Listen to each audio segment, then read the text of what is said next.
1490년대에 화가 지망생인 알프레이드 뒤러와 프란츠 크닉스타인이라는 두 명의 젊은이들이 있었습니다. 이들은 서로 절친한 친구 사이였으며 둘 다 가난했기 때문에 그림 공부를 하면서 동시에 생계를 꾸려 나가야만 했습니다. 그런데 생계를 위한 일을 하는데 너무 많은 시간을 쏟느라 두 사람 다 그림 공부는 별로 진척이 없었습니다. 마침내 두 사람은 한 가지 약속을 하기에 이르렀습니다. 제비뽑기를 해서 이기는 사람은 그림 공부에만 전념하고 다른 한 사람은 일을 해서 생활비를 책임지자는 것이었습니다. 제비뽑기에 이긴 알프레이드가 먼저 공부를 시작했고 프란츠는 두 사람의 생활비를 벌기 위해 열심히 막노동을 했습니다. 알프레이드가 화가로 성공하면 그때 가서 프란츠가 그림을 그릴 수 있도록 후원해 주기로 약속했습니다.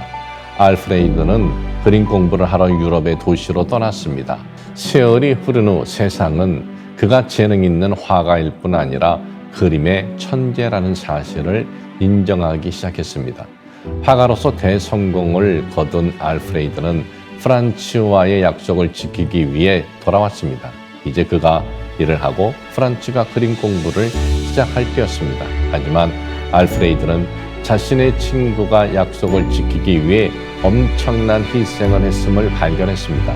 프란츠는 친구의 생활비와 학비를 대기 위해 너무도 힘든 노동을 했기 때문에 손가락이 딱딱하게 굳어버렸고 옆으로 비틀어지기까지 했습니다. 그의 가늘고 예민했던 손가락들은 이제 완전히 망가져 버린 뒤였습니다. 회화를 하는데 필수적인 섬세한 붓터치를 그는 더 이상 할 수 없었습니다.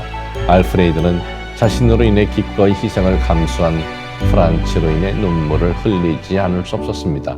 그러나 프란츠는 비록 자신이 가졌던 화가로서의 꿈은 좌절되었지만 실망하지 않았고 오히려 친구의 성공을 진심으로 기뻐했습니다.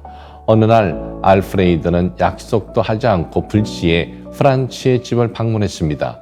프란츠는 친구가 온 것도 모른 채 기도에 열중하고 있었습니다. 그는 자신의 마디진 두 손을 모으고 하나님께 친구의 앞날을 축복해달라고 기도하는 것이었습니다.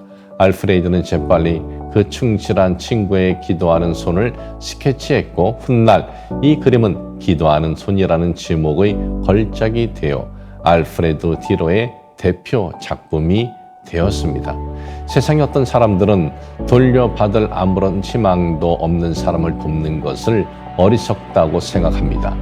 자식이나 가족을 위해 희생하는 것도 이제는 바보스러운 짓이라고 하는 세상에서 가족도 아닌 남을 위해 희생한다는 것은 이미 오래된 옛날 이야기나 교과서에 나오는 현실과 동떨어진 이야기로 듣기도 합니다. 수년 전 길에서 도움을 청하는 여인을 돕다가 자신은 살해당한 사람이 있었습니다. 또한 일본 유학 도중에 철로에 떨어진 사람을 구하려다가 목숨을 잃은 학생 기억할 것입니다. 그때 세상의 반응 중에 상당수가 그러게 나서지 말아야 한다는 것이었습니다. 자신의 위험이 뻔히 보이는 일에 결코 자신을 위험 속에 몰아넣어서도 안 되고 남을 위해 희생해서도 안 된다는 것입니다.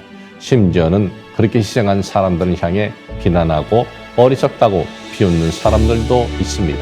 그런데 스스로 죽기 위해서가 아니라 다른 사람을 돕기 위해 최선을 다하다 희생된 그들이 과연 비난받아 마땅한 사람들인가요? 어리석다고 비웃어 버릴 사람들인가요?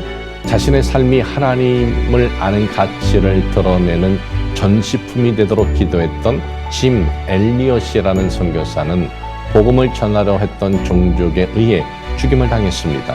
그가 죽은 후 그의 임기에는 이러한 글이 남아 있었습니다. 영원한 것을 얻고자 영원할 수 없는 것을 버리는 자는 바보가 아니다.